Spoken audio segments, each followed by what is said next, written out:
18장 말씀 보도록 하겠습니다. 이 35절에서 43절까지의 말씀 함께 교독하도록 하겠습니다. 누가복음 18장 35절에서 43절까지의 말씀 한 절씩 교독하겠습니다. 여리고에 가까이 가셨을 때 한 맹인이 길가에 앉아 구걸하다가 그들이 나사렛 예수께서 지나가신다 하니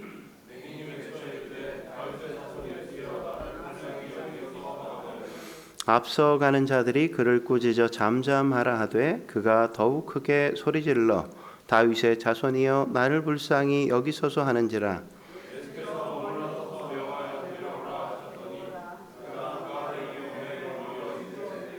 내게 무엇을 하여 주기를 원하느냐? 이르되 주여 보기를 원하나이다.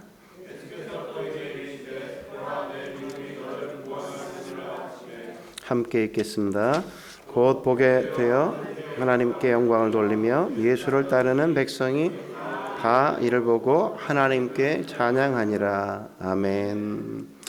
오늘은 기회 주어질 때 잡아야 한다는 주제로 말씀 나눌까 합니다. 오늘 우리가 읽은 본문은 예수님의 마지막 여행지에서 일어난 사건이다 이렇게 말할 수 있습니다. 예수님의 사역을 전반 후반으로 이렇게 나누게 되어질 때 그 중심의 기점은 변화산 사건이란 말이죠. 변화산 사건. 변화산이 어디냐? 지도를 보면 그 헤르몬산을 변화산 이렇게 이야기합니다. 헤르몬산 보이나요?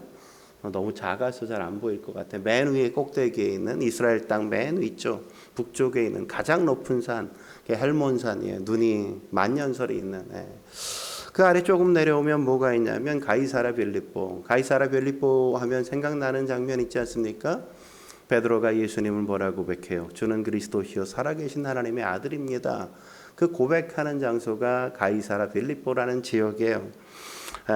그 지역을 내려와서 거기서부터 이제 예루살렘 맨 밑에 있는 빨간 박스 안에 있는 게 맨 밑에가 예루살렘이라는 지역이에요. 거기까지 내려오는 게 대략 한 일주일 기간 동안 이렇게 내려왔는데 성경의 절반 정도가 그 일주일간에 벌어진 사건들, 내용들을 기록하고 있습니다.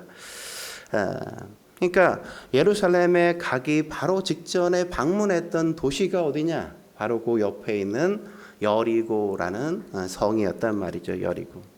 그래서 35절에 보면 뭐라 그래요? 여리고에 가까이 가셨을 때 이렇게 이야기하는 겁니다. 그러니까 예수님이 십자가에 달리기 위해 예루살렘에 올라가시기 바로 직전 마지막 방문했던 도시, 그 도시가 바로 여리고였다는 거죠. 그런데 그 지난주에 우리가 살핀 것처럼 부자 청년은 어땠다고요? 내게 있는 걸 다 팔아 가난한 자들에게 나눠주고 나를 좇으라 이렇게 이야기하셨음에도 불구하고 그는 그 마지막 기회조차 잡지 못했다는 거죠. 하지만 오늘 본문에 등장하는 맹인, 거지, 바디메오는 어땠습니까? 그 단 한 번의 기회, 그 마지막 기회를 그는 붙잡는 걸 우리가 확인할 수 있죠. 그는 눈을 뜨게 되어지고 그는 구원을 받게 되지 않습니까? 여기서 우리가 확인할 수 있는 게 뭐예요? 기회는 주어질 때 잡아야 한다는 거죠. 기회는 날마다 오는 게 아니라는 겁니다. 그래서 오는 그때 잡지 않으면 기회는 영원히 주어지지 않는다는 사실을 우리가 기억할 필요가 있단 말이죠. 여러분 이렇게 예배 드리는 거 이거 뭐 맨날 우리가 날마다 드릴 수 있을 것 같아요? 아니에요. 그러니까 날마다 드릴 수 없는 거기 때문에 주어질 때마다 우리가 드릴 수 있어야죠. 기도할 수 있는 기회가 주어졌을 때 우리는 무조건 기도할 수 있어야 되는 겁니다. 안 믿는 가족이나 지인들을 마음만 먹으면 언제든지 우리는 전도할 수 있을 거야 라고 생각하는데 정말 그럴까요? 아니란 말이죠. 우리는 뭐 다음에 하지 뭐 이렇게 미루지만 다음을 누가 준다 그랬습니까? 다음을 누가 준다 그랬어요? 다음이란 기회는 항상 보장되어 있는 게 결코 아니란 말이죠. 그래서 결국엔 잡지 못하고 후회만 남는 것들이 과거 우리가 살아봤던 수많은 인생의 여정들 아니었습니까? 승리하는 사람의 특징 뭡니까? 성공하는 사람들의 특징이 뭐예요? 기회가 올 때 잡는다는 거죠. 기회가 왔을 때 놓치지 않고 잡는다는 겁니다. 그런 사람이 제일 강한 사람이 되는 거죠. 우리는 파도를 만들어낼 수는 없잖아요. 그래서 파도라는 기회가 왔을 때 그 파도를 타고 놀 줄 알아야 되는 겁니다. 예배할 기회가 왔을 때 예배드리고, 기도할 기회가 주어졌을 때 기도하고, 전도할 수 있는 기회가 우리에게 주어졌을 때 전도해야 되는 거죠. 성경 공부할 수 있는 시간이 내게 주어졌을 때 그때 성경 공부해야 되는 거예요. 나중에 하지 그러다가 천국 가서 성경 한 번도 공부 제대로도 못하고, 이게 뭔 기록이 뭔 얘기인지 알지도 못하고 주님 멀뚱멀뚱 쳐다보는 그런 역사가 있을 수 있다는 사실을 우리는 기억할 필요가 있습니다. 다음? 없어요. 다음은. 기회는 지금밖에 없는 겁니다. 그러니까 기회가 주어질 때 잡아야 된단 말이죠. 여러분, 기회가 좋아하는 사람 어떤 사람이에요? 과감하게 붙드는 사람을 좋아한다고요. 과감하게 붙잡는 사람. 그렇다면 기회를 잡기 위해 어떻게 해야 될까요? 첫째로 예수님의 시선을 붙잡는 게 무엇인지 알아야 한다는 겁니다. 예수님의 시선을 붙잡는 게 무엇인지 알아야 된단 말이죠. 35절 어떻게 시작합니까? 같이 한번 읽어보죠. 시작. 여리고에 가까이 가셨을 때 한 맹인이 길가에 앉아 구걸하다가. 여러분 여리고는 역사상 가장 오래된 도시 가운데 하나였단 말이죠. 기원전 2000년 전에도 여리고가 있지 않았습니까? 여호수아가 점령했던 도시 2000년 전에 그게 여리고였잖아요. 고고학자들에 의하면 여리고성은 굉장히 견고한 성이었다고 이야기합니다. 난공불락의 성이었단 말이죠. 뿐만 아니라 여리고성은 너무너무 아름다웠던 도시였다고 이야기합니다. 길 양쪽에는 우리가 잘 아는 종려나무, 팜트리가 그냥 길 양쪽에 쫙 서 있어요. 미국에 가면 그런 도시들이 있잖아요. 그 팜트리 한 그루가 얼마인지 아세요? 10,000,000원이에요. 10,000,000원. 근데 그게 길 양쪽으로 쫙 서 있어. 도로는 어떻게 돼 있냐? 그 중앙에 도로가 쫙 널려 있는데 돌들을 하나하나 다 때려박아 가지고 비가 와도 그냥 물이 차지 않는 아주 놀라운 고속도로 같은 포장된 도로가 바로 이 여리고성이었단 말이죠. 그러니까 아름답죠, 깨끗하죠, 계획된 아주 잘 꾸며진 도시, 그게 바로 여리고였던 겁니다. 상상만 해도 그 시대의 최고의 도시 가운데 하나, 그게 바로 여리고였단 말이죠. 근데 거기에 누가 등장해요? 한 맹인이 등장해. 우리 성경엔 여기 그냥 한 맹인이랬지만 공간복음서를 잘 보면 맹인, 거지, 바디메오 이렇게 돼 있단 말이죠. 바디메오였다고. 여러분, 여리고와 소경, 거지, 바디메오 어울려요? 어울리지 않잖아요. 그죠? 화려한 도시, 찬란한 도시, 너무너무 멋진 도시, 그 도시와 소경, 거지, 바디메오 전혀 어울리지 않는단 말이죠. 이건 마치 뉴욕 이래 놓고 뉴욕에 있는 거지들 얘기 이렇게 써가는 것과 거의 같은 거예요. 근데 성경은 그 아름다운 도시의 놀랍게 주인공이 바디메오라고 이야기하는 거예요. 바디메오가. 그 도시에서 볼 게 아무것도 없어. 바디메오 하나, 볼 것 딱 하나야. 이렇게 말씀하고 있는 거라고요. 여러분, 우리도 착각하는 게 뭡니까? 세상의 치장과 포장 문화에 너무 익숙해져 있다 보니까 자꾸만 세상에 어울리는 그런 존재가 되려고 노력하지 않습니까? 그럴 때가 우리가 얼마나 많습니까? 예수님께 어울리는 사람이 누굴까요? 교회에 어울리는 사람 어떤 사람입니까? 지금 우리는 알게 모르게 그런 생각 되게 많이 하잖아요. 어떤 교회 갔더니 미남 미녀만 있더라. 어떤 교회 갔더니 참 물 좋더라. 교회가 클럽이에요? 물 좋다 그러고? 아니잖아요. 공부한 많이 한 사람들, 명문대 나온 사람들, 유학 갔다 온 사람들, 이런 사람들, 학위 있는 사람들 되게 많더라.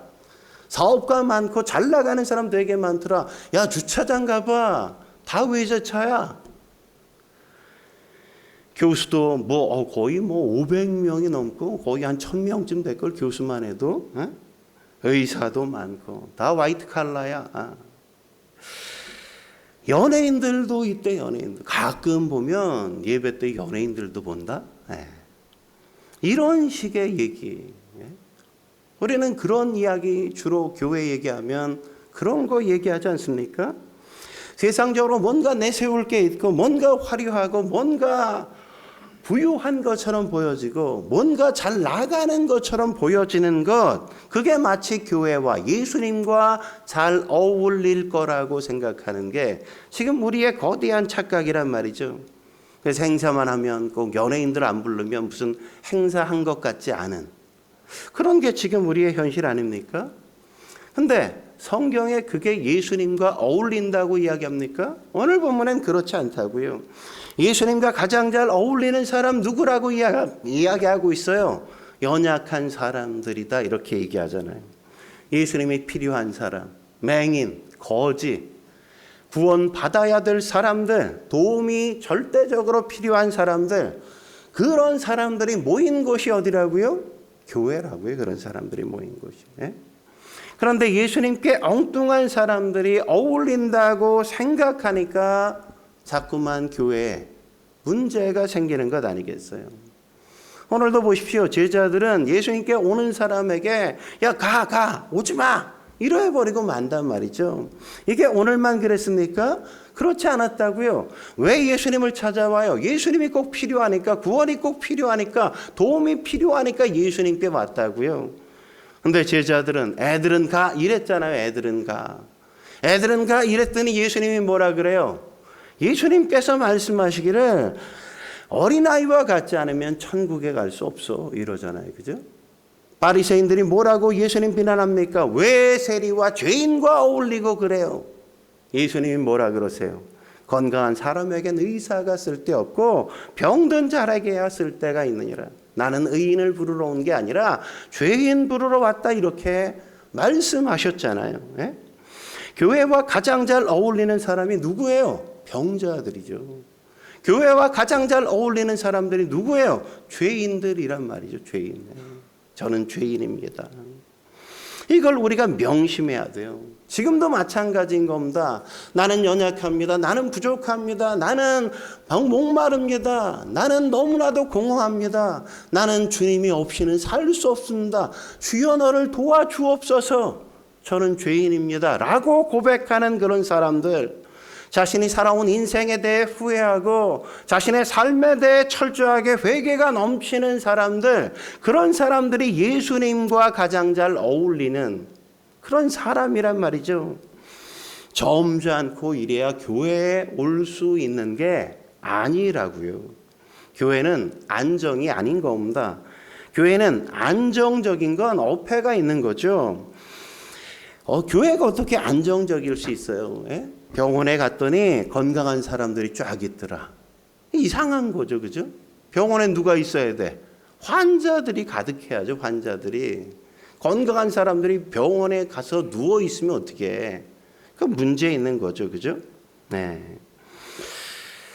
우리가 착각하는 겁니다. 교회는 뭐예요? 죄인들이 모이는 곳, 병자들이 모이는 곳, 연약한 사람들이 모여 있는 곳이라고요. 죄인들이 모여 변화를 받고 예수의 사람으로 거듭나는 것, 변화되어 가는 것, 그게 바로 진정한 교회의 모습이라고요. 그래서 교회는 안정적이지 않고 파격적이고 과감하고 정말 리얼하다고요. 리얼해. 맨날 다투고 싸우고 사건이 막 벌어져. 무슨 뭐 행사를 해서 사건이 벌어지는 게 아니라 맨날 어디서 이상한 사람 와가지고 문제 일으키고 뭐 갈등하고 뭐 싸우고 막 이런 일들이 일어나는 그런 현장이 교회란 말이죠. 교회는 죽은 사람들이 오는 거예요. 죽은 사람 살리는 거. 교회는 병든 사람 오는 거죠. 병든 사람 고치는 거. 교회는 잠자는 사람 오는 거죠. 잠자는 사람 깨우는 곳이란 말이죠. 그게 교회의 사명인 겁니다.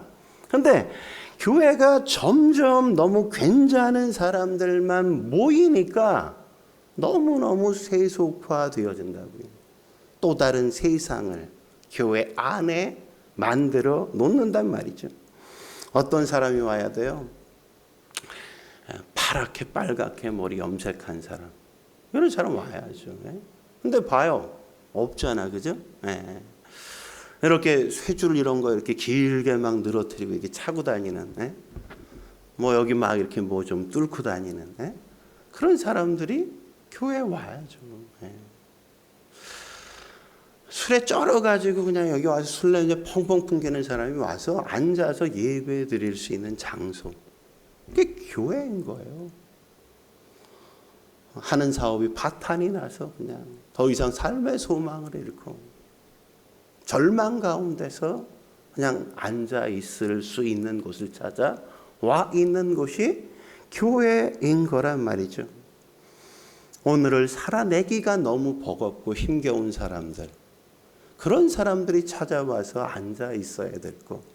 그곳이 진정한 교회 아닙니까? 정상적인 사람이 볼 때 너무 이상하다고 여겨지는 사람이 와 있어야 그게 진정한 교회인 겁니다. 그렇게 다양한 비정상적인 사람들이 와 있어야 된다고요. 근데 우리는 어때요? 그런 사람들이 오면 왜 왔어 저런 사람이? 너무 이상해. 우리랑 안 어울리는 것 같아. 우리랑 매치가 안 돼. 어떻게 좀 그냥 조용히 사라져주면 안 될까? 막 이런 마음이 우리 안에 드는 게 현실이잖아요. 현실. 그게 아니라고요. 그런 사람들이 와서 함께 하는 게 교회인 거란 말이죠. 뭐가 어울려요? 교인답지 않다고 생각되는 사람들이 함께 와서 있는 그게 진정한 교회의 모습이라고 성경이 오늘 그렇게 우리에게 가르쳐 주는 거죠. 너무 그럴싸한 사람들, 괜찮은 사람들, 폼 잡는 사람들, 그런 사람들이 교회가 아니라는 겁니다. 여리고 어떤 도시였어요? 팜추리가 쫙 깔려 있고 부유한 도시, 멋진 도시, 찬란한 도시. 그런데 주님은 그 도시에서 누굴 찾아요? 맹인, 거지, 바디메오를 찾는다고요. 그만을 주목하신단 말이죠. 이게 바로 교회의 본질인 겁니다. 한 걸음 더 나아가 기회를 잡기 위해 어떻게 합니까? 둘째, 어떤 핍박일지라도 절대 기가 꺾이지 말아야 한단 말이죠. 어떤 핍박일지라도, 어떤 박해가 있을지라도 절대 기가 꺾이면 안 된단 말이죠. 많은 사람이 바디메오처럼 인간관계의 상처를 받는 경우가 많잖아요. 노래도 그런 노래 있지 않습니까? 사랑보다 깊은 상처. 전제가 좀 틀렸죠. 사랑보다 어떻게 상처가 더 깊겠어요? 사랑보다 깊은 상처가 아니라 상처보다 깊은 사랑이 맞는 거 아니에요? 우린 그거 하는 사람들이란 말이죠. 밤낮 뭐 상처받았어 이렇게 떠드는 게 우리가 아니라 상처가 아무리 클지라도 그 상처보다 더 큰 사랑을 하기로 작정한 사람, 그 사랑을 이미 받은 사람이 우리잖아요. 예수님 십자가에 못 박아도 여전히 그 죄인과 원수를 사랑하신 걸 알기 때문에 우리 역시 나를 실망시키고 내게 와서 등에 칼을 꽂을지라도, 내게 와서 뒤에 가서 뒷담화 엄청 할지라도 그를 사랑하는 걸 포기하지 않기로 작정하는 게 바로 우리가 선택한 삶이란 말이죠. 여러분 오늘 바디메오 보십시오. 상처보다 깊은 사랑을 하는 겁니다. 바디메오가 어디에 앉았다고 이야기했죠? 35절에 길가에 앉았다고 말하지 않습니까? 왜 그렇습니까? 팜트리가 쫙 깔려있는 도로 중앙엔 자신이 갈 자리가 없거든요. 거긴 늘 돈 있는 사람, 잘 나가는 사람, 성공한 사람, 부유한 사람, 사람들에게 유명한 사람들이 다니는 길이지, 거기는 나 같은 소경이, 나 같은 거지는 그 길의 중앙을 다닐 자격이 없거든요. 완전히 사이드에 밀린 존재인 거죠. 구걸하는 인생이기 때문에 그는 길가에 그냥 앉아 있었던 겁니다. 그런데 어떤 얘기를 들어요? 예수님이 지나간다는 소식을 듣는 겁니다. 그러자 뭘 했습니까? 38절에 맹인이 외쳤다 이렇게 얘기하죠. 외쳤다. 마가복음 10장 47절에 보면 소리 질렀다 이렇게 말하지 않습니까? 소리 질렀다. 여기 소리 질러라는 단어가 크라제인으로 여기서 cry라는 영어 단어가 나온 겁니다. 어떻게 했어요? 예수님이 지나간다는 소식을 듣고 소리 질렀단 말이죠. 고래고래 소리 지른 겁니다. 다윗의 자손 예수여 나를 불쌍히 여겨 주옵소서. 그는 소리 지르고 또 소리 지르고 또 소리 지른 겁니다. 소리치면서 길 한복판으로 자기가 갈 수 없는 자리로 그는 나아갔단 말이죠. 여러분 우리에게 이게 필요한 거라고요. 이런 태도가. 그런데 이럴 때 꼭 초치는 사람이 등장하지 않습니까? 39절 보십시오. 뭐라 그래요? 앞서가는 자들이 그를 꾸짖어 잠잠하라. 예. 입 닥쳐 이러잖아요. 그죠? 입 닥쳐. 예? 그런 사람이 있잖아요. 이렇게 우리가 예수님께 나가 좀 기도하려고 그러면 야, 좀 조용히 좀 하면 안 되겠어? 네가 그렇게 남까지 방해하면서 그렇게 소리치면서 꼭 기도해야 되겠어? 뭐 이런 사람 있단 말이죠. 넌 빠져. 조용히 좀 해. 이렇게 말하는 사람이 있다고요. 여러분 마귀가 쓰는 가장 좋은 방법 가운데 하나가 뭐예요? 사람을 주눅들게 만드는 거예요. 사람의 길을 확 꺾어놓는 거예요. 예? 어떻게 길 꺾나요? 너 몇 살이야? 이러잖아요. 그죠? 그럼 기가 팍 꺾이잖아요. 그죠? 너 어느 학교 나왔어? 그럼 우리가 기가 팍 꺾인다고. 그죠? 예. 살 좀 빼 이러면 그죠? 저도 막 기가 이렇게 살 좀 빼 이러면 제가 자꾸 아내의 이야기를 들을 수가 없어. 고개를 들어 눈을 마주칠 수가 없다.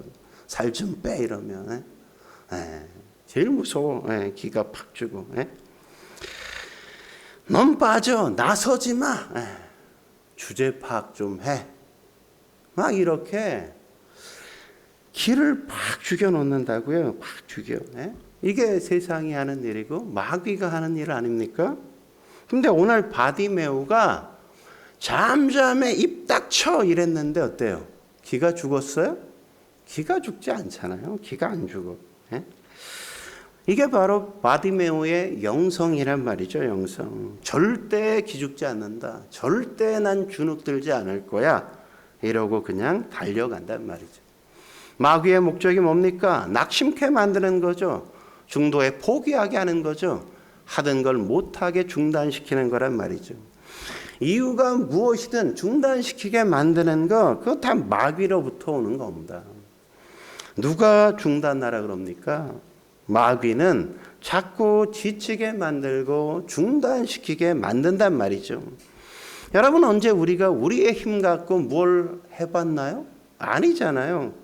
하나님의 능력을 의지해 하나님께서 우리를 여기까지 오게 만들어 주셨죠. 근데 마귀는 자꾸만 못하게 만들고 안 되게 만들고 자꾸만 포기하도록 우리를 기죽여서 그만하게 만든다고요. 여러분 누가복음 18장에 보면 두 인물이 등장하는 거잖아요. 지난주에 우리가 살폈던 부자 청년 관리, 또 하나 바디메오.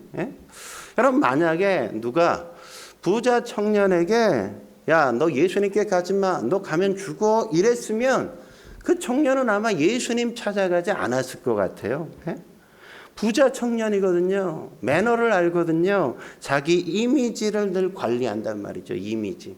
내 이미지가 너무너무 중요한 사람이야. 그런데 재밌는 게 뭡니까? 하나님은 어떤 사람을 쓰시죠? 관리할 이미지가 없는 사람을 쓰시잖아요. 관리할 이미지가 없는 사람을. 그래서 관리할 이미지가 아직도 많다고 생각하는 사람은 아직도 먼 거예요. 아직도 먼 거. 스타일이 완전히 구겨져야 돼. 밤낮 거울 보고 뭐 멋진 말만 하고 괜히 폼 잡고 뭐 다 준비되면 그냥 뭐 되게 바쁜 척 하다가 뒤늦게 딱 나타나는 그런 사람은 하나님이 잘 쓰실 수가 없다고. 너무 우아하잖아요. 그죠? 우아한 사람은 주접떠는 모습을 보여야 그때 비로소 하나님이 쓰시기 시작하는 겁니다. 하나님은 공주 같은 사람 안 쓰신다고요. 어떤 사람 쓰셔요? 무수리 같은 사람. 그런 사람 쓰시는 거예요. 절대 공주 안 쓰신다고. 공주가 깨지고 쓰러지고 좀 그래서 좀 무너져야 그때 쓰시죠. 여러분 잘 보십시오. 이미지 구긴 사람들 하나님이 다 쓰셨죠. 바울 보세요. 바울이 뭐 잘 나갈 때 쓰셨어요? 아니잖아요. 살인을 주도하는 장면에서 그의 인생이 무너지게 만들고 사람들이 다 뭐라 그래. 야, 그때 사람 죽일 때 얘가 주동했어. 아우, 인간이 어쩌면 저러냐. 이렇게 다 비난하고 사람들이 피하고 그를 무서워할 때 그때 비로소 하나님이 그를 들어 사용하시기 시작하셨다고요. 바울은 자기가 개척한 교회에서조차도 야, 저런 게 무슨 사도야. 이렇게 비난을 받고 의심을 살 정도였어요. 지금이니까 우리가 그때가 아니니까 바울 위대한 사도 막 이러지 그 당시에는 완전히 스타일 구긴 사람이었단 말이죠. 다윗 보십시오. 그는 살인했잖아요. 간음하지 않았습니까? 완전히 인간 말종 같은 존재죠. 지금이니까 우리가 다윗 위대한 왕 뭐 이러지 그 당시에는 살인자의 야 어떻게 자기에게 충성을 다한 아내를 그의 아내까지 그럴 수 있냐고. 그건 인간이 아니죠. 근데 그런 사람을 하나님이 인생 다 구겨지니까 그때부터 쓰신단 말이죠. 모세 안 그랬습니까? 그가 살인자였잖아요. 살인자. 자기가 무언가를 하겠다고 나서니까 40년 광야에 보내서 완전히 썩게 만들죠. 그죠? 썩게. 나는 아무것도 아닙니다. 나는 아무것도 못합니다. 그렇게 좌절하고 절망할 때 비로소 하나님이 그를 들어서 사용하시잖아요. 베드로 안 그렇습니까? 걔가 뭐 하겠다고 나설 때 하나님이 쓰신 거 봤어요? 아니죠. 예수님을 부인하고 저주하고 그러고 나자 비로소 그를 통해서 역사하시기 시작하셨다고요. 지금도 마찬가지예요. 자기 이미지 관리하는 사람 치고 크게 쓰임 받는 사람 없다고요. 지도자는 선비와 리더 두 부류밖에 없다 그러지 않습니까? 리더는 스타일이 구겨져도 원하는 걸 마침내 하고야 마는 사람이래요. 대표적인 게 링컨은 어떻게 했어요? 뜻을 관철하기 위해 전쟁까지 마다하지 않은 그런 사람이었단 말이죠. 그게 리더라고요. 리더. 맨날 이미지 관리하고 지 혼자 깨끗한 척하고 뭐 마치 선비인 척 그렇게 도도하게 행동하는 사람. 그런 사람은 있으나 마나한 사람이죠. 있으나 마나한 사람. 잘난 척하다가 늘 끝나고 폼 잡다가 늘 끝난다고요. 여러분 십자가에 못 박아야 할 것 중에 하나가 뭐예요? 이미지 관리하는 거. 이미지 관리하는 거. 근데 마귀는 우리에게 뭐라 그래요? 이미지로 승부 봐 이러잖아요. 그죠 요새? 야, 좀 이미지 좀 관리해. 이미지로 승부해. 그래가지고 어떻게 사람들이 널 그렇게 했니? 이러지 않습니까? 절대 이미지가 아니라고요. 본질에 충실해야지. 본질에. 부자 청년은 되게 약한 겁니다. 요즘 성도들 보면 생각보다도 굉장히 약하잖아요. 밤낮 뭐 이미지 관리하고 누가 좀 뭐 싫은 소리 하면 뭐 좀 욕하면 부들부들 떨고 그냥 화가 나서 어떻게 할지 모르고 그러면 안 된다고요. 이렇게 생각하면 되는 겁니다. 누가 좀 욕한다고 포기할 사람은 하나님께서 쓰실 수가 없는 사람이에요. 욕 먹으면 뭐라 그래요? 아, 내가 장수하겠네. 이래야죠, 그죠? 욕하면 누가 아유 배부르네. 그런 배짱이 있어야 된다고요. 바디메온 뭐예요? 거지잖아요. 거지 같은 놈. 거지 같은 놈 아니라니까 거지라니까. 거지 같은 놈이 아니야. 거지라고. 우린 거지 같은 놈. 이러면 화가 나잖아요. 근데 이 거지야. 그러면 어떻게 하셨어요? 이래야죠. 그죠? 되는 게 없는 놈. 어떻게 하셨어요? 맹인이니까 나 거지야. 나 맹인이야. 그래. 나 거지 맞아. 어떻게 알았어? 나 배는 게 없어. 나 맹인인데 뭐 어떻게 알았어? 그래야지. 그래야 쓰임 받는 겁니다. 거기에서 기회가 오는 거라고요. 마지막으로 기회를 잡기 위해 어떻게 해야 될까요? 세 번째, 나를 불쌍히 여겨 달라 더 크게 소리 지를 수 있어야 한다는 겁니다. 39절 같이 읽겠습니다. 39절 시작. 그가 더욱 크게 소리질러 다윗의 자손이여 나를 불쌍히 여기소서 하는지라. 바디메오가 뭐라고 얘기합니까? 나를 불쌍히 여기소서 소리 지른단 말이죠. 왜 그래요? 이것밖에 할 게 없거든. 바디메오는 할 수 있는 게 없어. 이것밖에, 유일하게 할 수 있는 게 이것밖에 없어. 나를 불쌍히 여겨 주옵소서. 이거밖에. 여러분, 나를 불쌍히 여기소서 이 말 하기가 쉽게 나오는지 아세요? 여러분, 이 말 언제 해봤어요? 하나님 앞에 나와서도 나를 불쌍히 여겨 주옵소서. 여러분 언제 해봤습니까? 자존심 상해서 잘 안 해. 왜 내가 불쌍해? 내가 왜 그렇게 얘기해야 돼? 아직도 하나님 앞에 나와서조차 자존심 세우는 게 우리의 모습이잖아요. 에? 가진 것도 없고 잘난 것도 없고 뭐 괜찮은 구석이라고는 별로 없는데 그럼에도 불구하고 여전히 자존심은 살아서 하나님 앞에 나와서조차 나를 불쌍히 여겨 주옵소서 이렇게 말하지를 못하는 게 우리의 모습 아닙니까? 하지만 하나님 앞에 나아가서는 최소한 자기를 낮출 줄 알아야 되는 겁니다. 나를 불쌍히 여기소서. 그게 뭐예요? 기도란 말이죠. 기도. 나를 불쌍히 여겨 주옵소서. 주님이 나를 버리시면 내가 어디로 가겠습니까? 주님께서 나를 외면하시면 제가 어떻게 하겠습니까? 주여 저를 불쌍히 여겨 주옵소서. 그게 우리가 드릴 가장 중요한 기도여야 된단 말이죠. 거기서 영적인 파워가 나오는 겁니다. 누가 그런 고백을 할 수 있을까요? 근데 누가 그런 고백해요? 진짜 거지가 그런 고백하죠. 그죠? 누가 그런 고백을 드려요? 진짜 소경이 그런 고백 드리는 거예요. 진짜 소경이. 아무것도 없다고 여기는 사람, 내 인생이 파산이라고 생각되는 사람, 내가 진정 불쌍한 영혼이라고 인정하는 사람만이 정말 하나님 앞에 나아가서 주여 저를 불쌍히 여겨 주옵소서 이렇게 고백 드릴 수 있는 거란 말이죠. 여러분 바울도 보십시오. 그가 뭔가 갖고 있을 땐 이런 고백 드리지 못했다고요.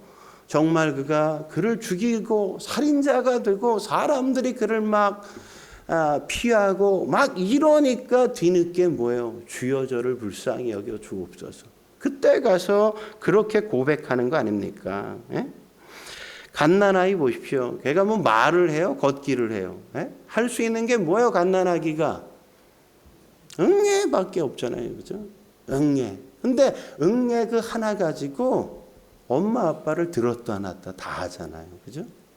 응애하면 젖 물리고 응애하면 똥 갈아주고 응애하면 어디 아픈가 병원 데리고 가고. 그죠? 저희가 예전에 강아지 우리 키웠거든요. 헬이라고 시추. 예?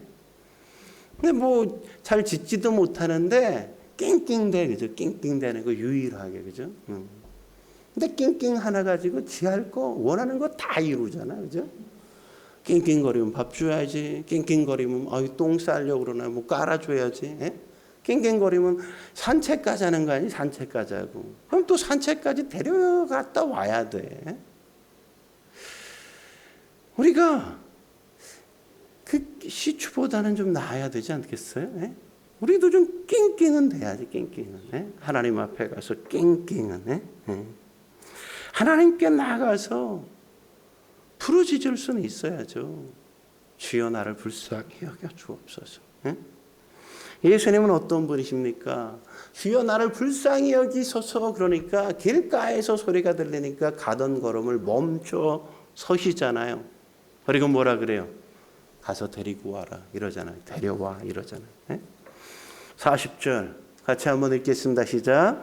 예수께서 머물러 서서 명하여 데려오라 하셨더니 얼마나 감격스럽습니까? 그게 바디메오가 부르짖을 때 그걸 들으셨다고요. 길가에서 부르짖는 소리를 사람들은 다 무시하고 조용히 해 이랬지만 예수님은 그걸 귀담아 듣고 데려와, 왜 그런지 데려와 이러잖아요. 예? 여러분 12해를 혈루증을 앓던 여인, 그는 소리치지도 않았어요. 뭐라고 생각했어요? 내가 가까이 가서 예수님 옷가를 만지기만 해도 내가 나을 것 같아.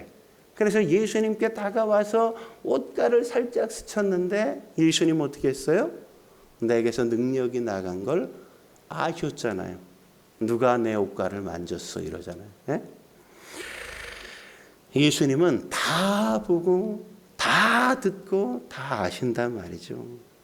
여러분 우리가 찬양 주름만 바라볼지라, 그 찬양의 가사 가운데 제일 우리의 마음을 꽉 찌르는 게 뭡니까?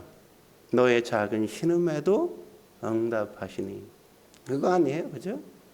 우리가 부르짖지 못할지라도, 우리가 부르짖을 기력도 없고 부르짖을 만한 능력도 없다고 할지라도 와서 그냥 시름시름 하나님 앞에서 알면, 신음하면 뭐예요? 하나님이 다 듣는다는 거 아니에요? 다 듣는다는 거예요. 응답하신다는 거 아니에요? 예? 누구도 듣지 않아도, 누구도 주목하지 않아도 예수님은 우리가 부르짖지 못해 그냥 시름만 시름시름 알아도 주님께서는 보시고 기도를 들으신다는 거 아닙니까? 그런데 기도를 왜 안 해요? 왜 안 해요? 예? 예수께 나가 부르짖으면 만나주세요. 능력 임한다고요. 내 삶의 변화는 거기서부터 시작된다고요. 바드메오가 소리 지르니까 잠잠하라 꾸짖지 않습니까? 좋게 말해서 꾸짖는 거지 욕하는 거죠. 뭐 욕하는 거. 소리 지르지 마 이 거지 같은 놈아. 소리 지르지 마 이 배는 게 없는 놈아. 뭐 이런 거잖아요. 예? 그러니까 거기서 주눅 들었어요? 안 들었죠. 어떻게 해요? 더 크게 소리 질러. 주여 나를 불쌍히 여기소서. 더 크게 소리 지르잖아요. 그러자 주님이 멈춰 서시고 그를 데려와 이러시죠. 예수님의 그 한마디가 거기에 따라갔던 모든 사람들의 분위기를 일순간에 확 바꿔놓지 않습니까? 마가복음 10장 49절 같이 읽어보죠. 시작. 예수께서 머물러 서서 그를 부르라 하시니 그들이 그 맹인을 부르며 이르되 안심하고 일어나라 그가 너를 부르신다 하니. 인간이 꼭 이런다니까요. 세상이 꼭 이래요. 얼마나 교활합니까? 조금 전까지 욕하고 입틀막 하던 그 인간들이 예수님이 한마디 딱 하니까 뭐예요? 마치 천사의 얼굴을 한 듯이 마치 성자처럼 안심해. 예수님이 오라 그러시네. 같이 가자 뭐. 참 밤맛 아닙니까? 밤맛. 조금 전까지는 승질을 하고 마귀의 얼굴로 욕을 막 쏟았던 그 더러운 입으로 와가지고 안심해. 일어나. 같이 가자 막 부축을 해줘. 여기서 알 수 있는 게 뭐예요? 세상은 늘 이런 거예요. 세상은. 인간들은 다 이런 거라고요. 그러니까 왜 그런 사람들을 자꾸 의식하면서 사냔 말이죠. 왜? 나를 욕하고 뒷담화해도 한 달 뒤면 내가 언제 그랬냐는 듯 그렇게 뻔뻔스럽게 다가오는 게 인간들이에요. 인간들. 그냥 우리가 놔두면 예수님 그래서 믿지 않으면 다 지옥 갈 인생들, 그 불행한 인생들이 사람들이라고요. 사람들. 얼마나 불쌍합니까? 왜 그런 사람들을 우리가 두려워하냐고요. 두려워하냐고요. 바디메오처럼 예수님만 바라보셔야죠. 내가 기도할 때 예수님이 멈춰 서셔서 우리의 기도 들으신단 말이죠. 그리고 응답하시면 환경도 바뀌고 인심도 한순간에 확 달라지고 세상이 다 변하는 겁니다. 변하는 거예요. 여러분 이삭 보십시오. 가서 우물을 팠어. 그랬더니 빼앗아. 양보하고 또 딴 데 갔어. 또 팠더니 또 빼앗아. 또 딴 데 가서 또 팠어. 또 찾아와서 지낼 거래. 또 뺏기니까 하나님이 어떻게 하세요? 꿈에 그 인간에게 나타나서 너 이삭 건드리면 죽인다. 하나님이 그러시죠. 그러니까 아말렉이 와가지고 이삭 찾아와서 우리와 동맹 맺자. 우리 서로는 건드리지 않기로 하자. 이러고 언약 맺는 거 아니에요? 언약 맺는 거. 예? 여러분 야곱의 딸 디나가 겁탈당하자 그의 오빠 시몬, 레위가 하모레 집안을 그냥 몰살시켰어요. 다 죽였어.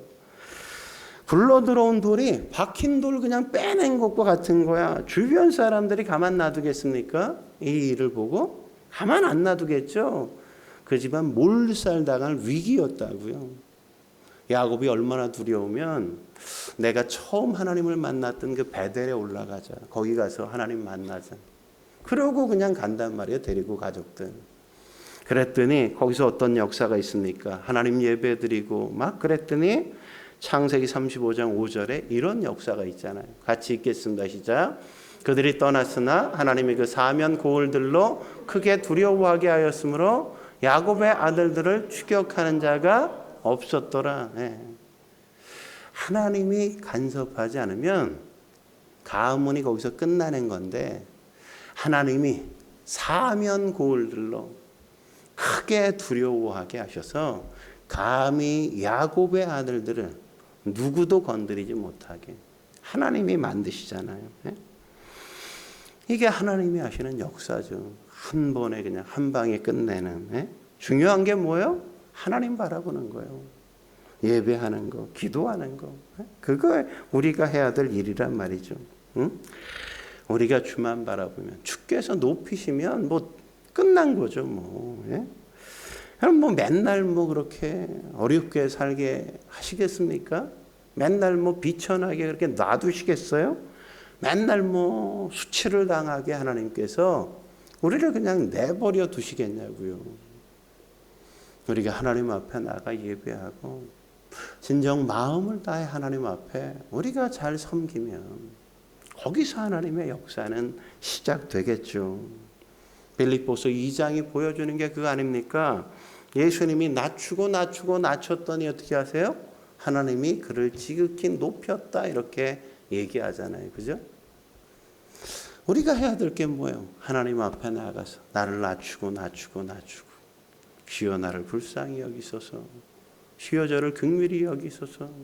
주님이 아니면 나는 어떻게 삽니까? 주께서 저를 붙드셔야만 저는 살 수 있습니다.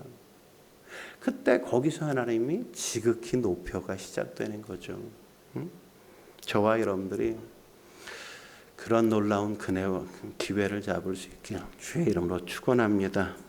기도하시겠습니다. 거룩하신 하나님 아버지, 우리가 어떻게 살아야 할지 오늘 말씀을 통해 우리를 깨우쳐 주시니 감사합니다. 우리에게 주어진 기회들, 하나님을 만날 만한 때, 그분이 가까이 계실 때 우리가 그분을 부르고 그분 앞에 나아갈 수 있도록 주여 저희를 붙잡아 주시고 인도해 주옵소서. 우리의 게으름과 교만함과 나태함을 주여 처복종시키사 우리가 하나님 없이 살 수 없는 인생이라는 걸 진정 마음을 다해 고백함으로 그 가난한 마음 속에 임재하시는 주님, 그렇게 처절하게 무너진 인생을 찾아오시는 주님, 나는 거지입니다. 나는 눈이 멀었습니다. 나는 하나님이 살려주시지 않으면 살 수 없습니다. 라고 고백하는 인생을 찾아오셨던 주님, 우리의 삶 속에 임재하시고 역사하사 하나님이 이루시는 위대한 역사를 볼 수 있게 주여 도와 주옵소서. 함께 하실 주님을 기대하며 예수님의 이름으로 기도드립니다. 아멘.